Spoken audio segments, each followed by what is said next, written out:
اور جس میں ہدایت کی کھلی نشانیاں ہیں اور جو حق و باطل کو الگ الگ کرنے والا ہے۔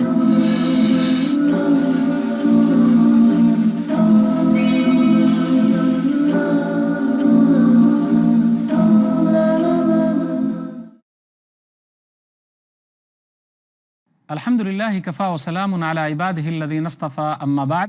محترم ناظرین، پروگرام فضائل رمضان کی اس نشست میں آپ حضرات کا استقبال ہے۔ السلام علیکم ورحمۃ اللہ وبرکاتہ۔ آج کی نشست کا موضوع ہے نفلی، ممنوع اور قضا روزے۔ رب اشرح لی صدری ویسر لی امری واحلل عقدۃ من لسانی یفقہوا قولی، رب زدنی علما سبحانک لا علم لنا الا ما علمتنا انک انت العلیم الحکیم۔ تمام قسم کی تعریفات اللہ وحدہ لا شریک، خالق کائنات، مالک ارض و سما اور مدبر ان سجاں کے لیے ہیں۔ اس کے بعد بے شمار درود و سلام نازل ہو جناب محمد الرسول اللہ صلی اللہ علیہ وسلم پر کہ اللہ رب العالمین نے انہیں رحمت للعالمین بنا کر بھیجا۔ اللہم صلی علی محمد وعلی آل محمد کما صلیت علی ابراہیم وعلی آل ابراہیم انک حمید مجید۔ اللہم بارک علی محمد وعلی آل محمد کما بارکت علی ابراہیم وعلی آل ابراہیم انک حمید مجید۔ ناظرین اکرام، اللہ تعالیٰ نے ہم لوگوں کو اپنی عبادت کے لیے پیدا کیا ہے۔ اسلام کی بنیاد 5 ارکان پر ہے۔ 5 ارکان میں ایک اہم رکن روزہ ہے۔ رمضان کا روزہ 1 مہینے کے لیے ہے۔ اس کے علاوہ بھی ہم لوگوں کے لیے کچھ ایسے روزے ہیں کہ اگر ہم اس کا اہتمام کرتے ہیں تو اس کے فائدے بہت زیادہ ہیں۔ رمضان کا مہینہ تو چلا جاتا ہے، لیکن روزے کا مہینہ ہمارے لیے ہے۔ اللہ تعالیٰ نے نبی صلی اللہ علیہ وسلم کے ذریعے ہم لوگوں کو اور بھی روزہ رکھنے پر ابھارا ہے۔ اس لیے نبی صلی اللہ علیہ وسلم چند مہینوں میں روزوں کا اہتمام کرتے تھے۔ اگر ہم نفلی روزے کا اہتمام کرتے ہیں تو یہ دلیل ہے اس بات کی کہ اللہ سے ہم قریب ہو رہے ہیں، دلیل ہے اس بات کی کہ ہم رمضان کے روزے رکھنے میں پکے ہیں، یہ دلیل ہے اس بات کی کہ ہم نیکی پر نیکی کرتے چلے جا رہے ہیں۔ اور نیکی کے قبول ہونے کا سب سے عام ذریعہ یہ ہے کہ آدمی نیکی کے بعد نیکی کرتا چلا جائے۔ تو میں چند باتیں نفلی روزے کے تعلق سے رکھنا چاہتا ہوں جس میں ہم لوگوں کے لیے بہت زیادہ ثواب ہے۔ نبی صلی اللہ علیہ وسلم نے ارشاد فرمایا کہ اگر کوئی آدمی رمضان کے بعد شوال کے 6 روزے رکھتا ہے تو اس کا ثواب بہت زیادہ ہے، گویا کہ وہ زمانے کا روزہ رکھتا ہے۔ صحیح مسلم کتاب الصیام کتاب نمبر 13 حدیث نمبر 1164۔ من صام رمضان ثم اتبعہ 6 من شوال کان کصیام الدہر۔ جس آدمی نے رمضان کے روزے رکھے اور اس کے بعد شوال کے 6 روزے رکھے، گویا کہ یہ زمانے کا روزہ ہے۔ تو 6 روزے کی بڑی فضیلت ہے، اس کا اہتمام ہمیں کرنا چاہیے۔ اسی طرح نفلی ایک روزہ ہے عرفہ کے دن کا روزہ، کن کے لیے؟ جو حاجی نہیں ہیں، کہ ہم 9ویں ذی الحجہ کو روزہ رکھیں۔ اس کا بھی بڑا ثواب ہے۔ نبی صلی اللہ علیہ وسلم نے ابھارا ہے، صحیح مسلم کتاب الصیام کتاب نمبر 13 حدیث نمبر 1162۔ وَصِيَامُ يَوْمِ عَرَفَةٍ أَحْتَسِبُ عَلَى اللَّهِ أَن يُكَفِّرَ السَّنَةَ الَّتِي قَبْلَهُ وَالسَّنَةَ الَّتِي بَعْدَهُ۔ عرفہ کے دن کے روزے کا ثواب میں اللہ کے اوپر امید رکھتا ہوں پچھلے 1 سال اور اگلے 1 سال کے گناہوں کا کفارہ ہے۔ عرفہ کے دن اگر ہم روزہ رکھتے ہیں تو ہمیں 2 سال کا ثواب ملے گا، چھوٹے چھوٹے گناہ اللہ معاف فرمائے گا۔ اسی طرح ایک نفلی روزہ ہے محرم کی 10ویں تاریخ کو روزہ رکھنا۔ نبی صلی اللہ علیہ وسلم نے ارشاد فرمایا، صحیح مسلم کتاب الصیام کتاب نمبر 13 حدیث نمبر 1162۔ وَصِيَامُ يَوْمِ عَاشُورَا أَحْتَسِبُ عَلَى اللَّهِ أَن يُكَفِّرَ السَّنَةَ الَّتِي قَبْلَهُ۔ اور عاشورہ کے دن کے روزے کا ثواب اللہ کے اوپر میں امید رکھتا ہوں کہ پچھلے 1 سال کے گناہ کا کفارہ ہے، چھوٹے چھوٹے پچھلے 1 سال کے گناہوں کا کفارہ ہے۔ 1 دن روزہ رکھنا ہے اور پچھلے 1 سال کا ثواب پانا ہے۔ اور عرفہ کے روزے میں 1 دن روزہ رکھنا ہے اور 2 سال کا ثواب ملے گا۔ اور 6 روزے شوال کے رکھنے میں کتنا بڑا ثواب ہے، زمانے کا ثواب ہے۔ محرم کے دن ہم اور آپ روزہ کیوں رکھتے ہیں؟ محرم کی مناسبت سے ہمیں 2 روزے رکھنے چاہیے۔ ہم اور آپ روزہ اس لیے رکھتے ہیں کہ نبی صلی اللہ علیہ وسلم نے فرمایا کہ رمضان کا روزہ فرض ہونے سے پہلے محرم کا روزہ فرض تھا۔ صحیح مسلم کتاب الصیام کتاب نمبر 13 حدیث نمبر 1136۔ من اصبح صائما فلیتم صومہ ومن اصبح مفطرا فلیتم بقیۃ یومہ۔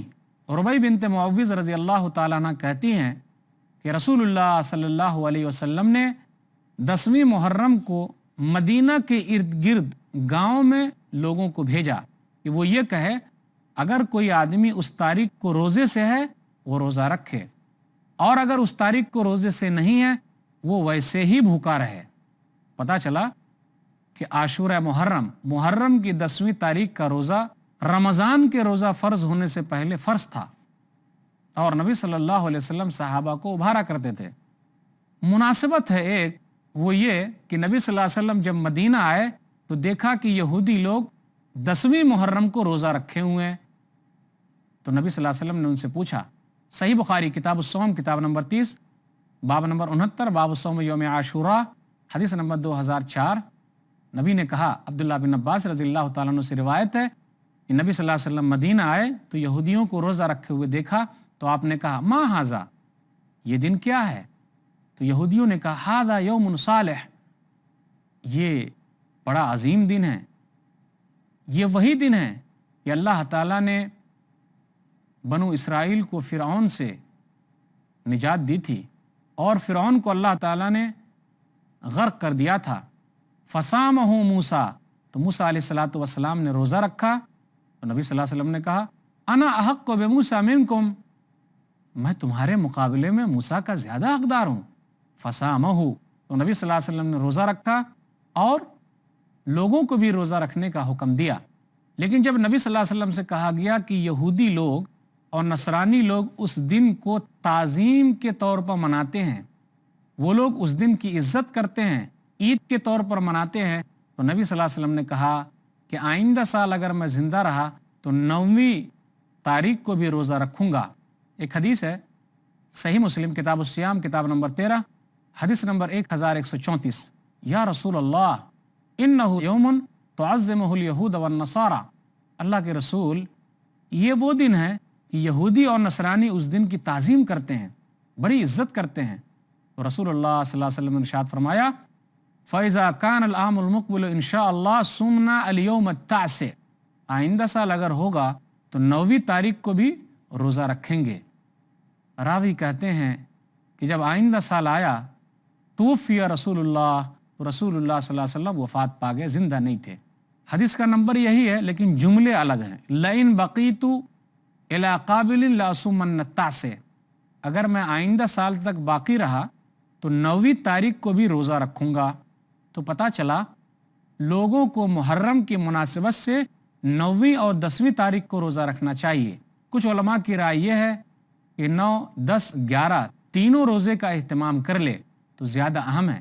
کچھ علماء یہ بھی کہتے ہیں کہ اگر 9، 10 کا اہتمام نہ کر سکا تو 10، 11 کا اہتمام کر لے، لیکن جس حدیث سے وہ لوگ حوالہ دیتے ہیں کہ وہ حدیث صحیح نہیں ہے کہ ایک دن پہلے یا ایک دن بعد میں رکھے، تو وہ سنن الکبریٰ بہقی کی حدیث ہے، وہ حدیث صحیح نہیں ہے۔ ایک دن پہلے والی حدیث صحیح ہے کہ 10ویں محرم سے پہلے 9ویں محرم کو روزہ رکھے، جیسا کہ صحیح مسلم کی یہ حدیث ہے۔ نبی نے کہا کہ میں آئندہ سال اگر باقی رہوں گا تو 9ویں تاریخ کو بھی روزہ رکھوں گا۔ اسی طرح نفلی روزے میں ایک اہم روزہ یہ ہے کہ ہر عربی مہینے کے 13، 14 اور 15ویں تاریخ کو روزے رکھے جائیں۔ ہر عربی مہینے کی 13ویں تاریخ کو، 14ویں تاریخ کو اور 15ویں تاریخ کو روزہ رکھے جائیں، جس کو عربی زبان میں ایام بیز کہا جاتا ہے۔ اس کی بھی بڑی فضیلت ہے۔ نبی صلی اللہ علیہ وسلم نے ارشاد فرمایا اور ابھارا ہے۔ سنن صحیح کتاب الصیام کتاب نمبر 22 حدیث نمبر 2410، شہر الصبر وثلاثۃ ایام من کل شہر صوم الدہر، نبی نے کہا صلی اللہ علیہ وسلم کہ صبر کے مہینے کا روزہ اور ہر مہینے کا 3 روزہ، یعنی 13ویں تاریخ کا روزہ، 14ویں تاریخ کا روزہ، 15ویں تاریخ کا روزہ، اس کی فضیلت کیا ہے؟ صوم الدہر، یہ زمانے کا روزہ ہے۔ نبی صلی اللہ علیہ وسلم نے نفلی روزے پر ابھارتے ہوئے کہا کہ ہر جمعرات اور ہر پیر کا روزہ رکھنا، ہر سوموار کا اور ہر جمعرات کا روزہ رکھنا۔ کیوں؟ اس لیے کہ ان دو دنوں میں اعمال اوپر چڑھتے ہیں۔ سنن ترمذی کتاب الصوم کتاب نمبر 6 حدیث نمبر 747، تعرض الاعمال یوم الاثنین والخمیس فاحب ان یعرض عملی وانا صائم، کہ اعمال سوموار کے دن اور جمعرات کے دن اوپر چڑھتے ہیں، میں چاہتا ہوں کہ میرے اعمال اوپر جائیں اور میں روزے سے رہوں۔ ان دو دنوں کی بھی بڑی فضیلت ہے۔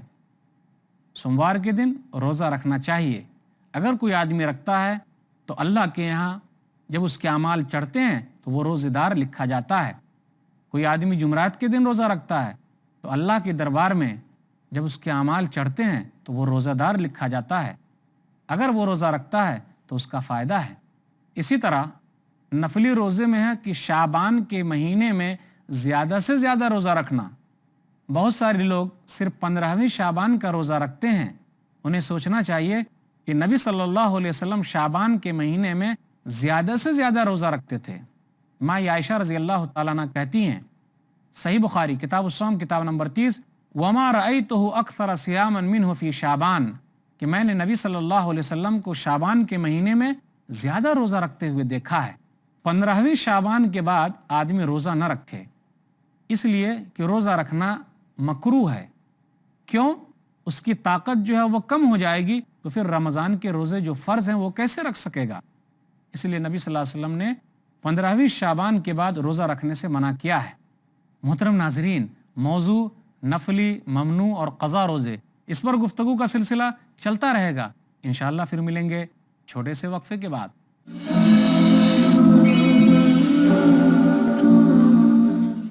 محترم ناظرین، السلام علیکم ورحمۃ اللہ وبرکاتہ۔ دوبارہ آپ کا استقبال ہے پروگرام فضائل رمضان میں۔ عنوان ہے نفلی، ممنوع اور قضا روزے۔ نفلی روزے میں ایک اہم روزہ صوم داؤدی ہے۔ صوم داؤد علیہ السلام کا روزہ، یعنی آدمی ایک دن روزہ رکھے اور ایک دن روزہ نہ رکھے، اس کی بھی بڑی فضیلت ہے۔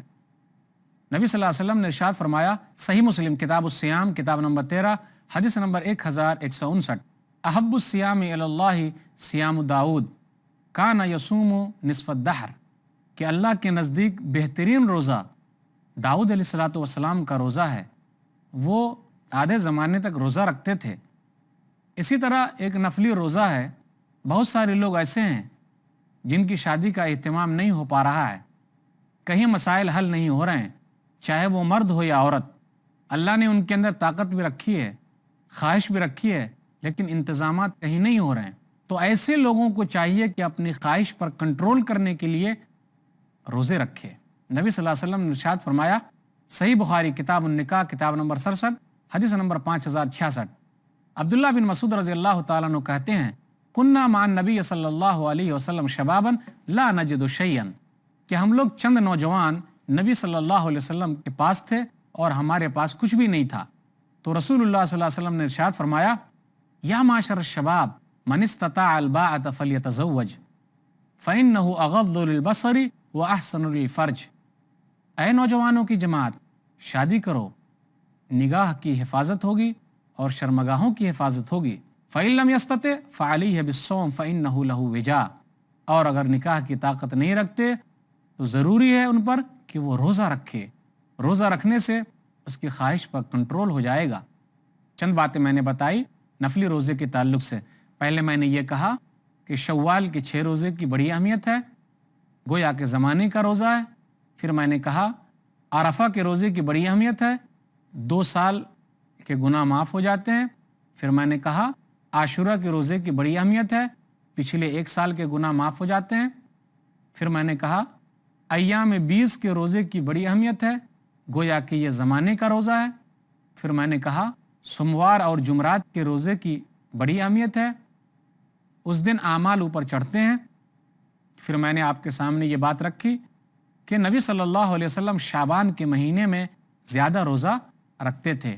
پھر میں نے یہ بھی کہا کہ اللہ کو جو محبوب ہے ایک اہم روزہ صوم داؤد ہے، داؤد علیہ السلام کا روزہ ہے۔ پھر اسی طرح میں نے یہ کہا نفلی روزے میں کہ جس کی شادی کا انتظام نہیں ہو پا رہا ہے، اور اپنے نفس پر وہ کنٹرول کرنا چاہتے ہیں تو ان کے لیے ہے کہ وہ روزہ رکھے، اس سے اس کی خواہش میں کمی واقع ہو جائے گی۔ اب میں چند روزے آپ کے سامنے بیان کرنا چاہتا ہوں، وہ ہے ممنوع روزے۔ ممنوع روزے میں جو منع ہے اس روزے کی 3 قسمیں ہیں۔ پہلے ہے مکروہ تنزیہی، پھر ہے مکروہ تحریمی، پھر اس کے بعد ہے ممنوع روزے، حرام روزے۔ پہلے تذکرہ کروں گا کہ مکروہ تنزیہی کیا ہے، یعنی ایسا روزہ جو صحیح نہیں ہے، کراہت کے ساتھ۔ ٹھیک ہے اگر کوئی رکھ لے رہا ہے تو چلے گا، لیکن رکھنا کراہت پر محمول ہے، نہیں رکھنا چاہیے۔ صحیح مسلم کتاب الصیام کتاب نمبر 13، ام الفضل بنت الحارث کہتی ہیں رضی اللہ تعالی عنہ کہ نبی صلی اللہ علیہ وسلم عرفہ کے میدان میں موجود تھے تو لوگ آپس میں بحث کرنے لگے۔ کچھ لوگوں نے کہا کہ نبی صلی اللہ علیہ وسلم روزے سے ہیں، اور کچھ لوگوں نے کہا کہ رسول اللہ صلی اللہ علیہ وسلم روزے سے نہیں ہیں۔ تو ام الفضل بنت الحارث رضی اللہ تعالیٰ عنہ کہتی ہیں کہ میں نے دودھ کا پیالہ نبی کے دربار میں بھیجا تو نبی صلی اللہ علیہ وسلم نے اس کو پی لیا۔ تو عرفہ کے دن حاجی کے لیے روزہ رکھنا مکروہ ہے، نہیں رکھنا چاہیے، مکروہ تنزیہ ہے، منع کیا گیا ہے۔ غیر حاجی کے لیے عرفہ کے دن کا روزہ رکھنا ثواب کا درجہ رکھتا ہے کہ 2 سال کے گناہ اس کے معاف ہو جائیں گے، لیکن جو حاجی ہے اسے چاہیے کہ اس دن روزہ نہ رکھے۔ پھر اسی طرح صرف جمعہ کے دن کا روزہ رکھنا یہ بھی مکروہ تنزیہی ہے۔ آدمی آگے پیچھے نہ رکھ کے صرف جمعہ کے دن کا روزہ رکھے، تو ایسے روزے سے بھی منع کیا گیا ہے۔ نبی صلی اللہ علیہ وسلم نے ارشاد فرمایا، صحیح مسلم کتاب الصیام کتاب نمبر 13 حدیث نمبر 1144، لا یصوم احدکم یوم الجمعہ الا ان یصوم قبلہ او یصوم بعدہ، تم میں کا کوئی بھی آدمی جمعہ کے دن روزہ نہ رکھے، ہاں ایک دن پہلے یا ایک دن بعد میں رکھے۔ صرف جمعہ کے دن روزے کا اہتمام کرنا یہ مکروہ تنزیہ ہے، اس لیے کہ جمعہ کے دن عید کا دن ہے، وہ ہفتے کی ایک عید ہے، اور عید کے دن روزہ رکھنا صحیح نہیں ہے۔ ہاں رمضان میں وہ روزہ فرض ہے تو وہ جمعہ کے دن روزہ رکھ سکتے ہیں، اس میں حرج کی کوئی بات نہیں ہے۔ پھر اسی طرح صرف سنیچر کا روزہ رکھنا یہ بھی صحیح نہیں ہے، منع کیا گیا ہے۔ سنن ترمذی کتاب الصوم کتاب نمبر 6 حدیث نمبر 744، لا تصوموا یوم السبت الا فیما افترض اللہ علیکم فإن لم یجد احدکم الا لحاء عنبۃ او عود شجرۃ فلیمضغہ۔ رسول اللہ صلی اللہ علیہ وسلم نے کہا تم لوگ صرف سنیچر کے دن کا روزہ نہ رکھو، مگر ہاں اللہ تعالیٰ نے اگر فرض کیا ہے جیسے رمضان کے روزے میں سنیچر کا دن آئے گا تو روزہ رکھو۔ اگر کوئی چیز نہیں ملتا تو لکڑی ہی چبا لو یا انگور کا چھلکا ہی کھا لو، لیکن اس دن روزہ مت رکھو۔ تو یہ منع کیا گیا ہے، اس لیے کہ یہودی لوگ اس دن کی تعظیم کرتے ہیں۔ اسی طرح وہ روزہ بھی مکروہ تنزیہی میں آتا ہے کہ رمضان کے استقبال کا روزہ رکھا جائے، رمضان کے آنے کے لیے 1-2 دن پہلے ہی سے روزہ رکھا جائے، رمضان کے استقبال میں روزہ رکھا جائے تو ایسا روزہ بھی مکروہ تنزیہی میں آتا ہے۔ لیکن جو لوگ ہر مہینے کے اخیر میں روزہ رکھتے ہیں تو وہ شعبان کے مہینے کے اخیر میں بھی رکھ سکتے ہیں، حرج کی بات نہیں ہے۔ صحیح بخاری کتاب الصوم کتاب نمبر 30 باب نمبر 14 حدیث نمبر 1914، نبی صلی اللہ علیہ وسلم نے منع کیا، لا يتقدمن احدکم رمضان بصوم یوم او یومین الا ان یکون رجل کان یصوم صوما فلیصم ذلک اليوم۔ تم میں کا کوئی بھی آدمی 1 یا 2 روزے کے ذریعے رمضان کا استقبال نہ کرے، مگر وہ آدمی جو اس دن روزہ رکھتے ہوئے آ رہا ہے تو روزہ رکھے، کوئی حرج کی بات نہیں ہے۔ تو یہ چند باتیں تھیں مکروہ تنزیہ کے تعلق سے، منع کیا گیا ایسا نہ کیا جائے۔ اب میں چند روزے کا تذکرہ کر رہا ہوں جو روزہ مکروہ تحریمی میں آتا ہے، یعنی حرام ہے، نبی صلی اللہ علیہ وسلم نے منع کیا ہے۔ وہ روزہ ہے کہ بغیر افطار کے لگاتار کئی روزے رکھنا، بغیر سحری کھائے ہوئے روزہ رکھنا، اس کو صوم وصال کہا جاتا، وہ منع ہے۔ صحیح بخاری کتاب الصوم کتاب نمبر 30 حدیث نمبر 1966، ایاکم والوصال، تم لوگ صوم وصال مت رکھو، بچو۔ پھر اسی طرح شک کے دن روزہ رکھنا وہ بھی منع ہے۔ صحیح بخاری کتاب الصوم کتاب نمبر 30 باب نمبر 11، من صام یوم الشک فقد عصى ابا القاسم۔ پھر اسی طرح ہر دن روزہ رکھنا، کسی دن افطار نہ کرنا، وہ بھی مکروہ تحریمی میں آتا ہے، ایسا نہیں کرنا چاہیے۔ سنن ابی داؤد کتاب الصیام کتاب نمبر 22 حدیث نمبر 2377، من صام الابد فلا صام ولا افطرا، جس نے ہمیشہ کا روزہ رکھا اس نے نہ روزہ رکھا اور نہ اس نے افطار کیا، یعنی اس کا روزہ بھی نہیں ہوگا اور اس کا افطار کرنا بھی نہیں ہوگا، اس کا روزہ چھوڑنا بھی نہیں ہوگا۔ وہ عورت روزہ نہ رکھے یعنی نفلی روزہ جس کا شوہر موجود ہو، ہاں شوہر کی اجازت کے ساتھ رکھ سکتی ہے۔ اب میں چند روزے کا تذکرہ کر رہا ہوں جو روزہ بالکل ہی حرام ہے۔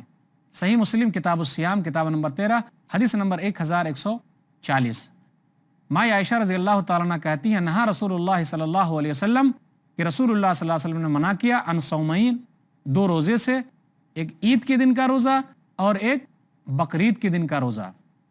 ہم عید کے دن بھی روزہ نہیں رکھ سکتے اور عید الاضحیٰ یعنی بقرعید کے دن بھی روزہ نہیں رکھ سکتے، دونوں روزہ منع ہے۔ اسی طرح ایام تشریق میں روزہ رکھنا، یعنی ذوالحجہ کی 11ویں 12ویں 13ویں تاریخ کو ایام التشریق ایام اکل و شرب، وہ کھانے پینے کے دن ہے تو روزہ آدمی نہ رکھے۔ صحیح مسلم کتاب الصیام کتاب نمبر 13 حدیث نمبر 1141۔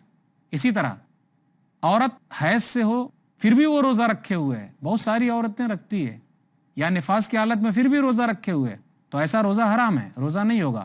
صحیح بخاری کتاب الحیض کتاب نمبر 6 باب نمبر 6 حدیث نمبر 304۔ پھر اسی طرح آدمی روزہ رکھ رہا ہے، اس کی جان کا خطرہ ہے، پھر بھی روزہ رکھے ہوا ہے، تو ایسا روزہ رکھنا بھی حرام ہے۔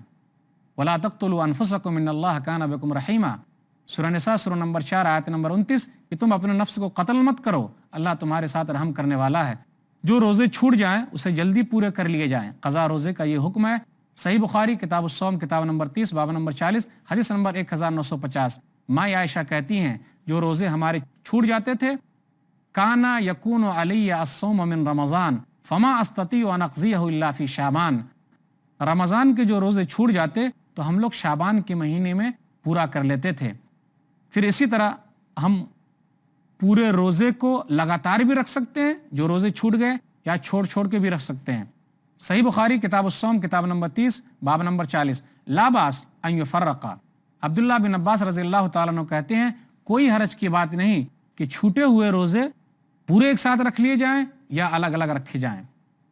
اسی طرح شوال میں جو 6 روزے تھے لگاتار بھی رکھ سکتے ہیں یا چھوڑ کے 6 روزے بھی رکھ سکتے ہیں، کوئی حرج کی بات نہیں۔ اب ایک روزہ اور ہے، وہ ہے نظر والا روزہ، یا پھر آدمی صحیح حالت میں تھا بیمار اور اس نے روزہ نہیں رکھا، اس کے بعد وہ مر گیا، تو اس کے ولی پر ہے کہ روزہ رکھے۔ صحیح بخاری کتاب الصوم کتاب نمبر 30 حدیث نمبر 1952۔ تو یہ چند روزے کے تعلق سے یہ بات یہ تھی، پہلے میں نے کہا نفلی روزے جس کا ثواب بہت زیادہ ہے، پھر میں نے حرام روزے کے بارے میں کہا کہ مکروہ ہے، چند روزے نہیں رکھنا چاہیے، جیسے جمعہ کے دن روزہ رکھنا، آگے پیچھے بھی رکھ سکتے، سنیچر کے دن آگے پیچھے رکھے، صرف سنیچر کو خاص کر لینا صحیح نہیں ہے۔ اور حرام روزے کے بارے میں کہا عید اور بقرعید کے دن روزہ رکھنا صحیح نہیں ہے۔ جو روزے ہمارے چھوٹ گئے ہم لگاتار بھی پورے کر سکتے ہیں، کیونکہ ہم چاہے سفر میں تھے یا بیمار تھے یا عورتیں حیض کی حالت میں تھی، نفاس کی حالت میں تھی، تو ان لوگوں کے لیے گنجائش ہے لگاتار رکھیں یا توڑ کے رکھیں، یہ گنجائش اللہ تعالیٰ نے رکھی ہے۔ تو یہ چند باتیں تھیں نفلی، ممنوع اور قضا روزے کے تعلق سے۔ اللہ تعالیٰ سے دعا ہے کہ اللہ تعالیٰ ہم لوگوں کو نفلی روزے رکھنے کی بھی توفیق دے، آمین۔ وآخر دعوانا الحمدللہ رب العالمین، وصلی اللہ علی نبینا محمد وآلہ وصحبہ اجمعین، والسلام علیکم ورحمۃ اللہ وبرکاتہ۔